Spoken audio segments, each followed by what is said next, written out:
Real numbers, यही है unit 1। कल हमने क्या क्या सीखा था इसमें? हमने सीखा था whole numbers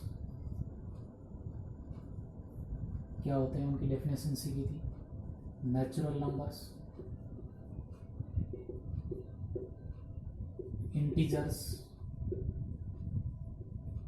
positive negative integers, prime numbers. Prime number कौन होते हैं? जो और आगे किसी से डिविजिबल नहीं है। जैसे प्राइम नंबर कौन होते हैं? 2, 3, 5, 7, 11 ऐसा बताया था। ये सिर्फ खुद से ही डिवाइड हो सकते हैं या 1 से होते हैं और किसी से भी आगे डिवाइड नहीं हो सकते। ये होता है प्राइम नंबर। और ये जब किसी के फैक्टर बन जाए तो वो होता है प्राइम फैक्टर। ओके, इंटीजर पता था, जो बिना फ्रैक्शन वाला हो, कंप्लीट नंबर हो, वो इंटीजर होता है। पॉजिटिव नेगेटिव कुछ भी हो सकता है। नेचुरल में पॉजिटिव नंबर होते हैं, होल नंबर में positive integer with set of 0 से शुरू होता है। ये सब सीखा। उसके बाद हमने सीखा HCF और LCM निकालना। HCF में क्या था? हाईएस्ट कॉमन फैक्टर निकालना, इसलिए हम लोग लिस्ट पावर वाले को लेते थे। लिस्ट पावर वाले कॉमन प्राइम फैक्टर को मल्टीप्लाई करते थे। और LCM में लिस्ट कॉमन मल्टीप्लायर है, इसलिए ग्रेटेस्ट पावर वाले ऑल प्राइम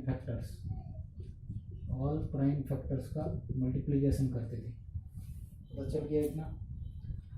अब चलिए उससे आगे की क्लास, उसके आगे की जो अपनी जो क्लास है रेगुलर, उसमें ऐसा है, अपना जो चैप्टर है रियल नंबर, उसमें क्या बताया? उसमें बताया एक यूक्लिड एल्गोरिथम बताया शुरू में ही। उसको समझने के लिए हम लोग सबसे पहले एक एग्जाम्पल सॉल्व करेंगे।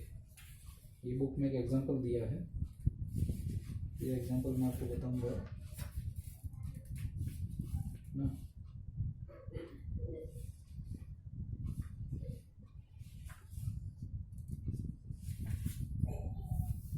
सी एग्जाम्पल 1 ऐसा बोलता है कि HCF निकालना है इसको।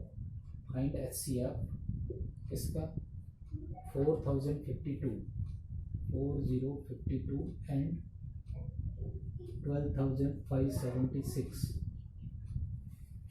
इसका HCF निकालना है। HCF निकालने का मेथड क्या है? 4052 आप अगर रेगुलर जो हमने मेथड अभी तक सीखा उसमें जाएंगे तो क्या करेंगे? 4052 2 से शुरू करेंगे और उसके फैक्टर निकालते जाएंगे। उसी तरह से इसके फैक्टर निकालेंगे 12576। It is a big number. इसके भी फैक्टर हम इस तरह से निकालेंगे, 2 से, बाद में 3 से, 7 से, 5 से, जो भी आएगा। सारे प्राइम फैक्टर को एक सीरीज में लिखेंगे, फिर उनकी पावर के रूप में लिखेंगे। फिर उनमें से, क्योंकि यहाँ HCF निकालना है, तो वो कॉमन प्राइम फैक्टर दोनों में कौन कौन है, इन सब में जो प्राइम फैक्टर है उनमें कौन कौन से फैक्टर कॉमन है, उन सब कॉमन फैक्टर्स को हम मल्टीप्लाई करेंगे विथ लीस्ट पावर। क्योंकि हाईएस्ट कॉमन फैक्टर है, हमें क्या याद रखना? लिस्ट। तो लिस्ट जो कॉमन प्राइम फैक्टर है उनकी पावर लिस्ट वाले को लेंगे। दोनों में हम देखेंगे, मान लो मेरा 4502 और 12576 में इनके प्राइम फैक्टर कुछ इस तरह से आएंगे। 2 की पावर A, 3 की पावर B, 5 की पावर C, 7 की पावर D। उस तरह से इसमें आएगा 2 की पावर P, 3 की पावर Q, 5 की पावर R, 7 की पावर S। समझ लेना, PQRS 0 भी हो सकता है, PQRS ABCD 0 1 2 3 कुछ भी हो सकता है।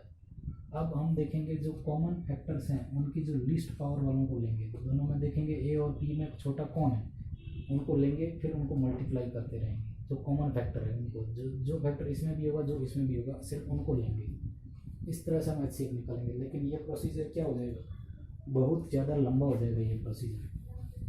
इसलिए ये हमेशा से प्रैक्टिकल और कंफर्टेबल नहीं रहेगा कहीं पर भी एप्लीकेशन में, साइंस में, आगे हायर स्टडीज़ में, कहीं भी, कि आप अपने बेसिक मेथड से जाएं और इनके प्राइम फैक्टर निकालें। ये कहीं भी प्रैक्टिकल नहीं रहेगा। आंसर तो निकाल सकते हैं लेकिन वो उतना प्रैक्टिकल नहीं रहेगा। तो उसका सॉल्यूशन क्या है? तो उसके सॉल्यूशन के लिए ही एक थ्योरम आती है, यूक्लिड्स एल्गोरिथम बोलते हैं उसको। एल्गोरिथम, या फिर इसका एक दूसरा नाम भी है Euclid's division lemma, division lemma, ये दोनों एक ही चीज़ है। इनका एक एप्लीकेशन है, मतलब इसको हम अप्लाई करके इनका HCF आसानी से निकाल सकते हैं। तो वो तरीका क्या है उसको समझने के पहले, क्योंकि बुक में क्या दिया हुआ है, बुक में एक अलग लैंग्वेज में दिया हुआ है A = BQ + R, तो वो कैसे है उसको समझने के लिए सबसे पहले हम इस एग्जाम्पल को सॉल्व कर लेते हैं उसे, जिससे अपने आप समझ में आ जाएगा। इसलिए आराम से अभी सीखना। इन दोनों में नंबर बड़ा नंबर कौन है 12,000 ऑफकोर्स, इसको इस तरफ लिख दीजिए 12,576 इक्वल 4,052 को इधर लिख दीजिए 4052। अब ये दोनों इक्वल तो नहीं है, तो इसकी टेबल बोलेंगे हम 2 टाइम्स 3 टाइम्स 4 टाइम्स 5 टाइम्स ऐसे करते रहेंगे कि हमको ये मिल जाए। मिल सकता है। अगर हम 3 टाइम्स करेंगे तो 4 × 3 क्या 12,000 हो जाएगा, 2 टाइम्स तो 8,000 बहुत पीछे रह जाएगा, 3 करेंगे 12,000 हो जाएगा, 4 करेंगे तो 16,000 हो जाएगा। इसका मतलब 4 टाइम्स नहीं करना है, 3 टाइम्स करेंगे तो उसके आसपास पहुंच जाएंगे। हमको इसके आसपास पहुंचना है, बस इससे आगे नहीं जाना है, एकदम क्लोजेस्ट जाना है, क्लोज से क्लोज। 8,000 भी नहीं रखना है क्योंकि एक और आगे हम जा सकते हैं। 4 × 2 करेंगे तो क्या हो जाएगा 8,000 समथिंग कुछ आ जाएगा, वो नहीं चलेगा। इसके क्लोज जाना है लेकिन इसके आगे नहीं जाना है। तो हमारे पास सीधी सी कॉमन सेंस है कि हम 3 से इसको मल्टीप्लाई करेंगे। अब देखो ये तो मैंने ऐसे लिखा है यूक्लिड्स एल्गोरिथम, इसको हम बाद में दोबारा लिख करके अच्छे से समझेंगे। पहले ये एग्जाम्पल सॉल्व करते हैं उसी के ही एप्लीकेशन पे, ताकि वो समझ में आ जाए। इसको मल्टीप्लाई करके अलग से देखिए 4052 और 3 से मल्टीप्लाई कीजिए 6 1 12, ये आगे ये इससे छोटा है ना 12,156, 12,156 इससे छोटा है ना, हाँ चलेगा। अगर इससे थोड़ा भी बड़ा होता तो नहीं चलता, फिर हमको 8,000 लगाना पड़ता। ठीक है, अब ये जो नंबर आया ना, ये नंबर इससे कितना शॉर्ट रह गया है 12,576 से, ये कितना कम पड़ गया वो देखिए 12,576 12,156 इन माइनस कर दीजिए 0.7524 कितना आ गया 420। जो बच गया ना बस उसको यहाँ लिख दीजिए। क्या ये सही है? आपके दिए गए नंबर में से जो बड़ा नंबर है उसको आप यहाँ लिख दीजिए, जो छोटा नंबर है उसको यहाँ लिख दीजिए और उसको कुछ मल्टीप्लाई कीजिए 1 2 3 5 6 7 8 9 10 जितना भी चीज़ है मल्टीप्लाई कर। मल्टीप्लाई करने के बाद जो नंबर आता है वो नंबर में हम कितना ऐड करें, ऐड करना है हमसे, ऐड करें कि ये आ जाए। ठीक है, लेकिन ये जो भी एडिशन होगा ये इससे छोटा होना चाहिए, नहीं तो क्या होगा आप 8,000 लेते और इससे बड़ा ऐड करते तो भी ये आ सकता था। इसका मतलब है कि हमको इसके क्लोजेस्ट जाना है। ओके, ये जो भी नंबर होगा ये इससे छोटा होगा। अब ये स्टेप तो हो गया, नेक्स्ट स्टेप क्या है? नेक्स्ट स्टेप में ये जो यहाँ वाला नंबर है इसको आप यहाँ लाइए 4052 इक्वल का निशान लगाइए। ये जो टेबल के रूप में हमें जो भी नंबर मिला 2 3 ये इट्स जस्ट मल्टीप्लायर, इसके बारे में ध्यान मत दीजिए। जो रिमाइंडर क्या है उसको यहाँ लाइए, रिमाइंडर 420 क्या ये इक्वल है? नहीं है। फिर से वही टेबल बोलिए 10 टाइम्स किया तो 4,000 हो जाएगा, 20 का 10 टाइम्स 200 मतलब इससे बड़ा हो जाएगा। मतलब हमको 9 टाइम्स करना है। 9 करेंगे तो 400 × 9 सम 3600 कुछ आ जाएगा, मतलब इसके क्लोजेस्ट जा सकते हैं। फिर हमको वही रफ्तारी करना है, 420 को 9 से मल्टीप्लाई करना, 0 18 1 37 ये हो गया। अभी 3780 इसके क्लोज है, तो कितना बाकी रह गया? हम यहाँ कितना ऐड करेंगे जो इसमें से कम पड़ेगा उतना, तो 4020 में से 4052 में से 3780 माइनस करेंगे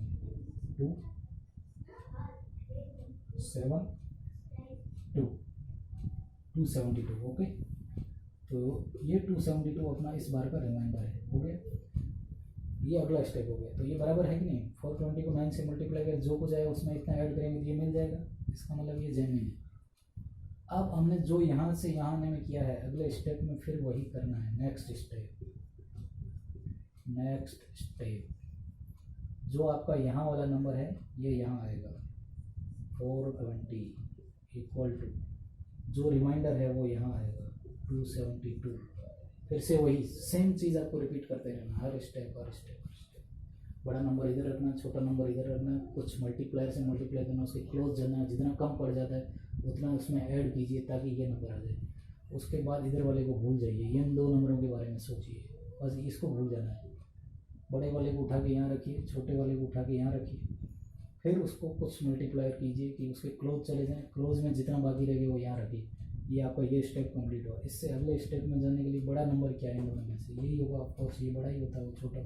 इसको उठा करके यहाँ रखिए और पीछे वाला जो है इसको यहाँ। अब इसको 2 बार करेंगे तो क्या 500 समथिंग हो जाएगा, मतलब इससे बड़ा है, तो इसको हम एक ही बार मल्टीप्लाई कर सकते हैं। प्लस जो बच गया वो यहाँ रिमाइंडर रहेगा 420 में से। ये आपका इधर रफ वर्क चल रहा है, इससे कंफ्यूजन नहीं है। 420 में 272 माइनस कीजिए 8 1 4 3 में 2 1 148। अगला स्टेप क्या होना चाहिए, इसको भूल जाना है, इसको उठा के यहाँ ले आना है लेफ्ट साइड में 272 इक्वल पीछे जो रिमाइंडर था उसको आगे ले आना है 148 प्लस क्या 2 बार किया जा सकता है, 296 हो जाएगा, इससे बड़ा हो जाएगा, मतलब एक ही बार होगा ये इंटू 1 प्लस जो भी बचेगा। तो 272 में 148 निकालिए, 12 में 8 गया 4 6 2 110 124 ओके 124 ओके। अब अगला स्टेप, अगले स्टेप में ये 2 नंबर रहेंगे क्योंकि वो मल्टीप्लायर 1 से हुआ है, तो ये 148 यहाँ आ जाएगा, 124 यहाँ आ जाएगा, फिर से एक ही बार मल्टीप्लाई होगा और बचेगा कितना 24 बचेगा। 124 में 24 ऐड किया तो क्या हो जाएगा 148, मल्टीप्लायर 1 से है। फिर से मेरे को अगला स्टेप आना है, अगले स्टेप में क्या आएगा, ये जो नंबर है हम हर बार क्या कर रहे हैं, हर स्टेप में ये कर रहे हैं कि यहाँ जो नंबर है उसको लेफ्ट साइड में ले रहे हैं और रिमाइंडर है उसको आगे फ्रंट सीट पे ला रहे हैं राइट साइड में। Okay, right side left side का ध्यान रखें। अगले स्टेप में इसको तो मैं भूल ही जाता हूँ, ये ले लेता हूँ 124 को इक्वल करना है 24 के टर्म में, कितनी टाइम्स में मल्टीप्लाई कर सकता हूँ, 4 टाइम्स किया तो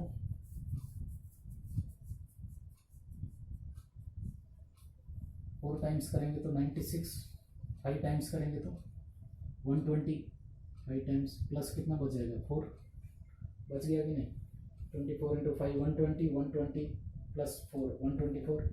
अब अगले स्टेप में मुझे फिर वही करना है, तब तक करते रहना जब तक रिमाइंडर खत्म ना हो। 24 4 यहाँ आ जाएगा, किससे मल्टीप्लाई कर दूँ 6 से, क्या बच जाएगा पीछे 0, 6 इंटू 24 डायरेक्ट 24। जो लास्ट में आपका बचेगा डिवाइज़र, ये क्या है डिवाइज़र है, डिवाइज़र यही आपका HCF होगा। HCF देखिए, ना प्राइम फैक्टर निकालना पड़ा, ना उनकी मैक्सिमम मिनिमम पावर को लिखना पड़ा, कुछ भी नहीं करना पड़ा, जस्ट स्टेप को रिपीट करते जाइए। 2 numbers are given in example in the book, big number left side, small number right side, multiply by some multiplier, proper multiplier कि उसके क्लोज जा सके। उसके बाद जो बच गया रिमाइंडर उधर रख देंगे। अगले स्टेप में जो इन दोनों में जो बिग नंबर होगा उनको इधर रखेंगे और छोटे वाले को फ्रंट सीट पे रखेंगे, फिर सम प्रॉपर मल्टीप्लायर से मल्टीप्लाई करेंगे, उसके क्लोज जाएंगे, जो रिमाइंडर होगा लिखेंगे। नेक्स्ट स्टेप कब तक रिपीट करते रहेंगे, जब तक कि आपका रिमाइंडर जो R है वो 0 ना हो जाए।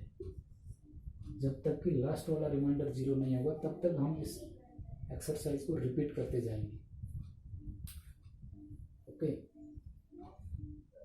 और जैसे ही रिमाइंडर 0 हो जाएगा तो इन दैट केस इस मल्टीप्लायर के बारे में नहीं सोचना है, ये तो क्या टेबल बोलना चाहिए ना, कितनी टाइम्स हमने मल्टीप्लाई किया, इसके बाद में नहीं सोचना। वो जो अपना डिवाइज़र है जो इस फ्रंट सीट पे हमेशा आता है नंबर, वही डिवाइज़र आपका HCF होगा। ओके, इसको नोट कर लेते हैं, पूरा नोट कर लीजिए।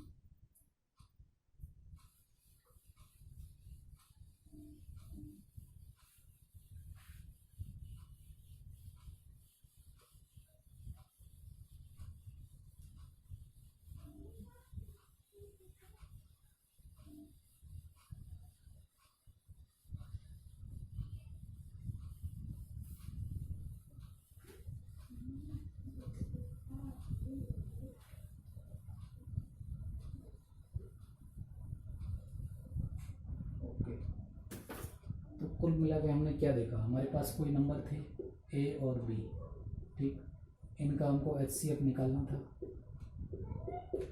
यही हुआ था। अभी जो एक्सरसाइज किया हमने, क्या हुआ था, ए और बी कोई नंबर है, उनका HCF निकालना है, ना कि प्राइम फैक्टर वाले मेथड से, बल्कि यूक्लिड एल्गोरिथम को अप्लाई करके।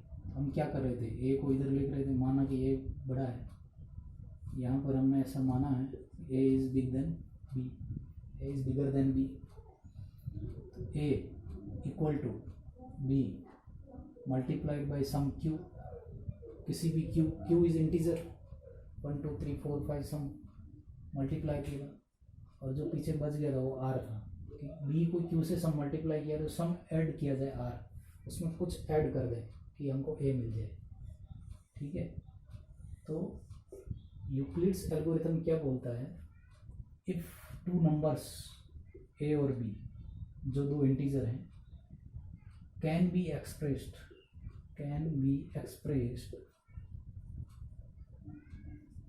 in terms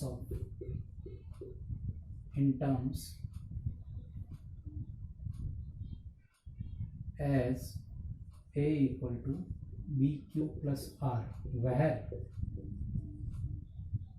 q and r are integers,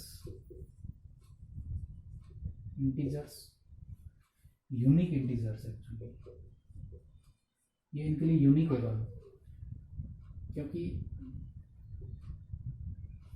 जहाँ जो r होगा वो लेस देन b होगा, क्योंकि हमको इसके क्लोज जाना है, हमको फिर से एक बार b रिपीट नहीं करना है, इसलिए a और b को इस तरह से एक्सप्रेस किया जाए, a equal to B Q plus R, जहाँ पर r लेस देन b होगा, q और r इंटीजर हैं but r less than b है, ये कंडीशन याद रखें, r जो होगा वो लेस देन b होगा, क्योंकि रिमाइंडर होगा b से तो छोटा ही होगा, b से बड़ा रिमाइंडर तो फायदा ही क्या है, एक बार और उसका टेबल बोल दीजिए, q में q प्लस 1 कर दीजिए, 2 कर दीजिए, वहाँ उसके क्लोज जा सकते हैं, इसलिए हमको ऐसा करना है कि इस तरह से एक्सप्रेस करें, कोई भी दो नंबर लीजिए a और b, और इनके लिए एक यूनिक इंटीजर्स लीजिए, ये भी इंटीजर हैं, इनके लिए यूनिक इंटीजर q और r लीजिए, in such way that express these numbers in a such way that a equal to bq plus r, where r is less than b, this condition is most important। तो ये unique integers होंगे जहाँ पर r जो है b से छोटा होगा, a equal to B Q plus R, अभी हमने एग्जाम्पल में वही तो किया था। अब क्या करना है, इन नेक्स्ट स्टेप में b यहाँ आएगा, r यहाँ आएगा, इसको सम और किसी q डैश से मल्टीप्लाई कीजिए, रिमाइंडर बच गया r डैश, फिर स्टेप को रिपीट करना है, q डैश यहाँ आएगा, r डैश यहाँ आएगा, ये मल्टीप्लाई होगा q डबल डैश से, प्लस रिमाइंडर होगा r डबल डैश, ये तब तक चलता रहेगा जब कि r जो है रिमाइंडर ये 0 ना हो जाए, जब वो 0 हो जाएगा तब यहाँ जो नंबर होगा b की जगह, जो b होगा वही आपका HCF होगा, हाईएस्ट कॉमन फैक्टर होगा। ऐसा क्यों होता है लॉजिकली, क्योंकि हम उस चीज़ को उसमें एक्सप्रेस कर रहे हैं, हमारा रिमाइंडर कुछ भी नहीं रह रहा है, वो कॉमन फैक्टर है, तभी तो ये उसको डिवाइड कर पा रहा है, तो ये उसका दोनों नंबर का कॉमन फैक्टर होगा मिनिमम। ओके, इसको क्या बोलते हैं, यूक्लिड्स एल्गोरिथम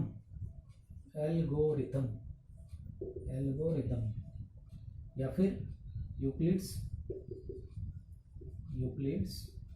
डिवीजन लेमा इसको बोला जाता है, ऐसा यही थ्योरम है। तो यूक्लिड एल्गोरिथम में यूक्लिड डिवीजन लेमा समझ में आया।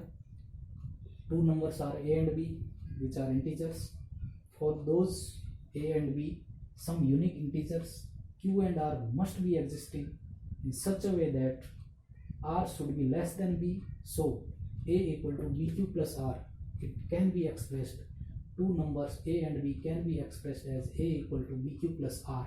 q and r some unique integers for a and b where r is less than b. क्योंकि एग्जाम्पल में हमने अभी देखा था ना, कुछ भी ले लीजिए आप, 17 और 6 को ले लीजिए, क्या करते हैं 17 इक्वल टू 6 इंटू 2 प्लस 5 कर सकते हैं, क्योंकि ये है हमको लेस देन b लेना है, और यहाँ पर 6 जो क्या हो गया b और a क्या हो गया 17, ऐसे एक्सप्रेस कर सकते हैं। कुछ भी किसी भी किन्हीं भी दो नंबर को एक्सप्रेस किया जा सकता है, तो वो जो लास्ट में होगा वही आपका HCF होता है। एक और छोटा सा एग्जांपल जिससे ये थ्योरम और ज़्यादा क्लियर हो, जैसे अभी हम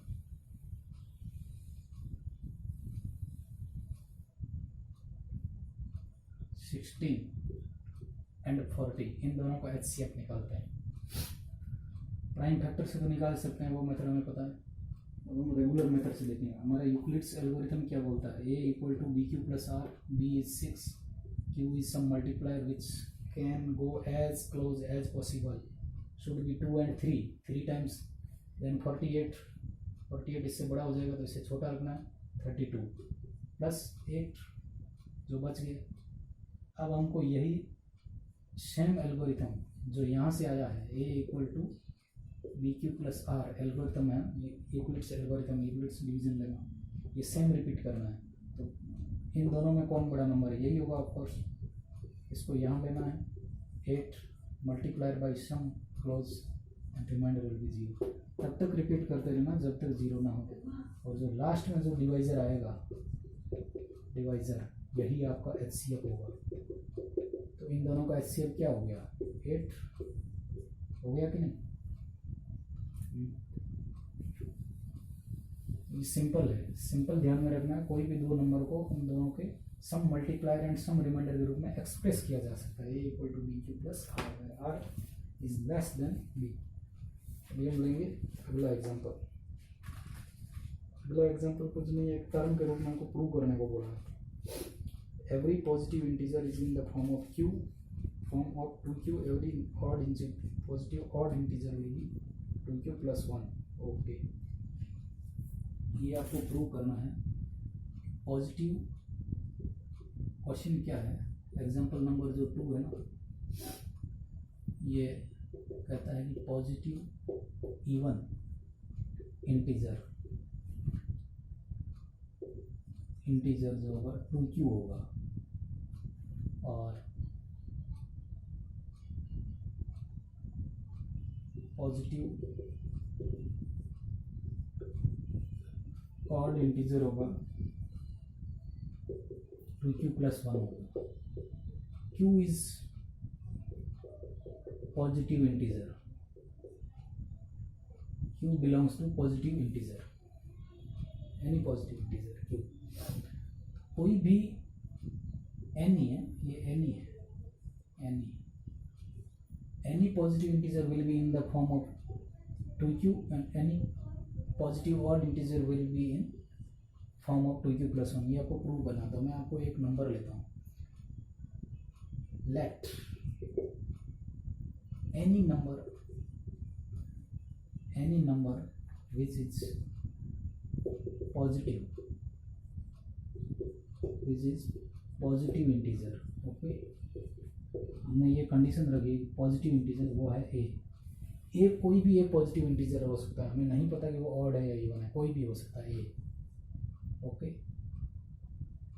कोई भी एक नंबर ए हो सकता है जो पॉजिटिव इंटीजर है, और एक और नंबर हो सकता है बी, एनी पॉजिटिव इंटीजर, एक और एनी पॉजिटिव इंटीजर हो सकता है बी, और बी की वैल्यू हमने मान ली है late B equal to 2।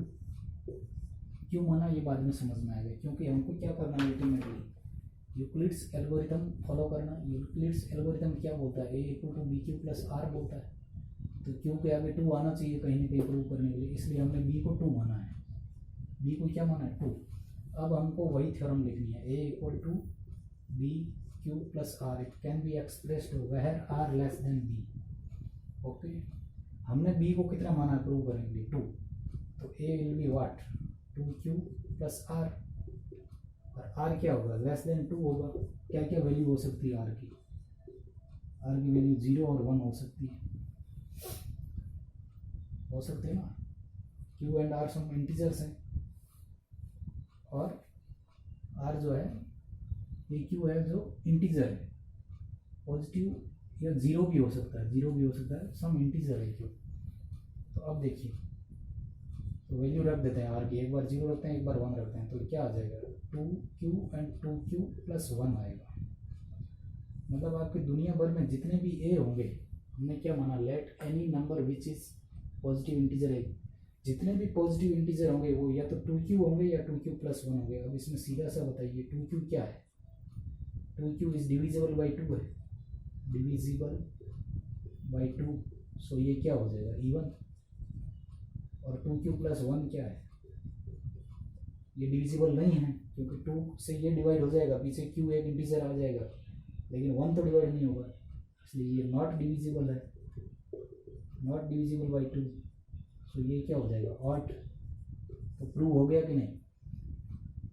Any number, any positive integer जो हमने माना था वो ए, या तो वो ए 2q होगा या 2q प्लस 1 होगा, इसके बाहर हो जाएगा नहीं। 2q अपने आप में इवन है और 2q प्लस 1 क्या है ऑड है, प्रूव हो गया। यही तो हमको प्रूव करना था। तो कोई भी पॉजिटिव इवन इंटीजर होगा वो 2q होगा, और पॉजिटिव ऑड इंटीजर होगा ये 2q प्लस 1 होगा, इतना सिंपल। इसी तरह से अगला एक और एग्जांपल जो बुक में दिया है उसको हम लेके चलते हैं। ये एग्जांपल ऐसा बोलता है, एग्जांपल नंबर 3, एग्जांपल 3 क्या बोलता है 4q एंड 4q प्लस 3 में बोलता है एनी पॉजिटिव ऑड इंटीजर, आपको प्रूव करना है, प्रूव दैट। क्या था एग्जांपल 4 था कि 3 था, एग्जांपल 3 सॉरी, एग्जांपल अभी जो किया वो 2 था, ये एग्जांपल 3 है जो बुक में भी दिया हुआ है। को प्रूव करना है, prove that any positive odd integer will be in the form of 4q, क्या है 4q प्लस 1 या प्लस 3, 4q प्लस 1 या 4q plus 3, that is not 49, it is 4q। ये आपको प्रूव करना है, बहुत सिंपल है। q का आगे 4 आ रहा है तो हम b को 4 मान लेंगे, हम मानेंगे let a and b are positive integers, positive integers. हमको नहीं पता ऑड है या इवन है, ये नहीं पता, हमने मान लिया कि a और b कोई दो पॉजिटिव इंटीजर है, और b equal to let b equal to 4, ये हमने मान लिया। a को नहीं माना है, a तो क्या है, a यूनिवर्सल है, a पूरे पॉजिटिव इंटीजर्स को रिप्रेजेंट कर रहा है।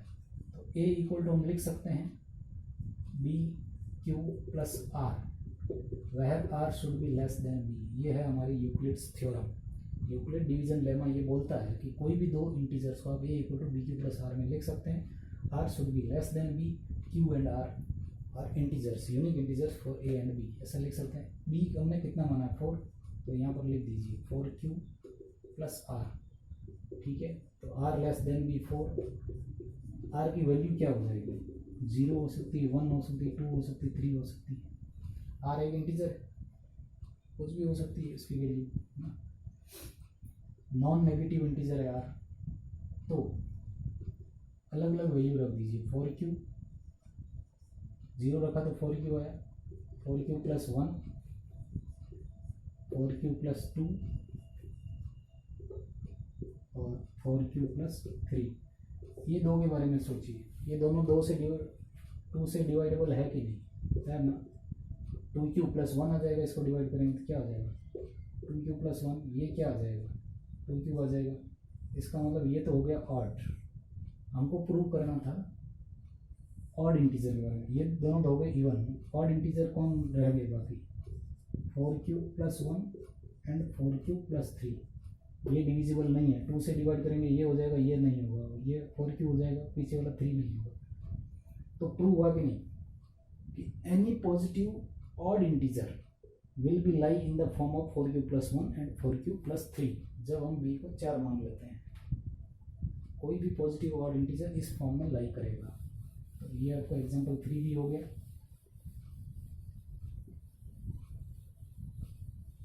वो इसी तरह से कि लैंग्वेज में लिखना है प्रॉपरली कि लेट दिस एंड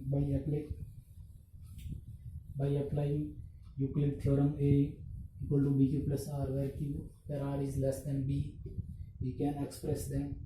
तो इस तरह से आप सजा के इसको लिख सकते हैं। आपको खाली समझना है कि लिखना कैसे है। नेक्स्ट एग्जांपल है 420 काजू एंड 130 बर्फी। एग्जांपल 4, इसको थोड़ा ध्यान से समझेंगे। काजू बर्फी कितनी है 420, बादाम बर्फी 130। क्वेश्चन क्या है, कंडीशन लगाना है। कंडीशन है minimum area and equal number. Condition 2 है इक्वल नंबर।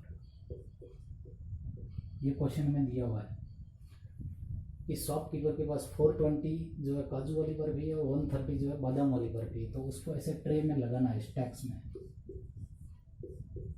उसको अपने शॉप में ऐसे स्टैक्स में रखना है।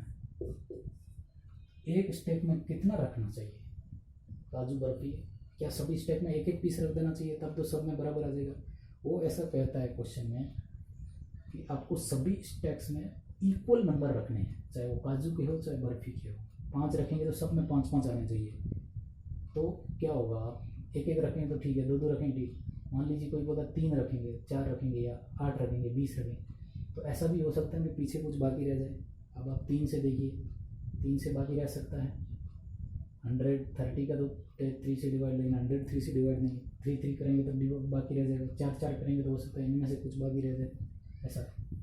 और कोई ये कह दे एक एक नंबर रख दीजिए तब तो सब में सेम भी होगा और कुछ बाकी भी नहीं रहेगा। In that case number of trays कितनी ज़्यादा हो जाएगी ऐसा। तो नंबर ऑफ ट्रेज भी एज मिनिमम एज पॉसिबल, जितना हो सकता है उतना कम नंबर ऑफ ट्रेज लगनी चाहिए। ये है फर्स्ट कंडीशन। और सेकंड कंडीशन है कि इक्वल नंबर होना चाहिए। तो दिमाग क्या लगाना है कि जब ऐसा बोले कि मिनिमम एरिया, इसका मतलब आपको ट्रे के अंदर मैक्सिमम रखेंगे, ये तो पता है। वो ट्रे में नंबर ऑफ काजू की बर्फ़ी या बादाम की बर्फ़ी जो भी होगी, अगर आपने सोच लिया कि मैं 20-20 रख देता हूँ या 50-50 रख देता हूँ, मान लीजिए मैं 50 रख देता हूँ, तो 50 एक ट्रे में रख दूंगा, दूसरे में 50 रख दूँगा, कितना 100, पीछे में 30 बच गया। तो तीसरे वाली ट्रे में क्या 30 रखेंगे तो इक्वल नंबर नहीं होगा, आपका ये कंडीशन फेल हो जाएगा। इक्वल रखना है, सभी ट्रे में इक्वल होना चाहिए और minimum tray should be used. इसका मतलब है कि हमको एज पॉसिबल एज मैक्सिमम काजू, मैक्सिमम बर्फ़ी जो है एक ट्रे में रखनी है। जितना हो सके उतनी ज़्यादा से ज़्यादा बर्फ़ियाँ एक ट्रे में रखेंगे, तभी तो नंबर ऑफ ट्रेज कम होगी भाई। ट्रे भरी भी रहेगी तो तभी तो फटाफट ख़त्म हो जाएगा, है कि नहीं? ट्रेज ख़त्म कब होगी? जब ट्रेज भरी भी रहेगी। तो हम ज़्यादा से ज़्यादा रखेंगे, लेकिन ऐसा भी नहीं होगा कि पूरा का पूरा रख देंगे तो इक्वल भी नहीं होगा। 420 और 130 इक्वल नहीं होगा। जैसे मैंने एग्जांपल दिया 50 का या 100 रख देंगे तो भी इक्वल नहीं होगा। तो फिर आंसर कैसे निकालेंगे? इसका मतलब है कि हमको जो लॉट साइज जो लेनी है वो मैक्सिमम तो लेना ही है, लेकिन साथ साथ में इक्वल भी लेना है। इसका मतलब जो नंबर होगा x, वो x नंबर, मतलब कि मान लो हमने क्या होगा, let x should be the answer. x number of kaju barfi या x नंबर ऑफ बादाम बर्फी, x इज इक्वल। हम हर एक ट्रे में इसमें भी x रखेंगे, x रखेंगे, x रखेंगे, x रखेंगे, हर ट्रे में हम x बर्फी रखेंगे x। तो जो x बर्फियाँ होगी उसके बाद कुछ पीछे बचेगा नहीं, इसका मतलब रिमाइंडर 0 होगा। इसका मतलब है कि जो x है वो इन दोनों को डिवाइड कर सकता है और वो इन दोनों से छोटा भी होगा। तो x less than B 130, x less than B 420 and x will divide 130 and 420 R equal to 0 completely divide करेगा। ये हमको पता चल गया है कि कोई भी वैल्यू जो एक्स होगी वो इन दोनों को डिवाइड करेगी और पीछे कुछ बचेगा नहीं, रिमाइंडर 0 आएगा, कोई बचेगी नहीं, और वो एक्स इन दोनों से छोटा भी होगा। इसका मतलब ऐसा क्या नंबर हो सकता है ऐसा।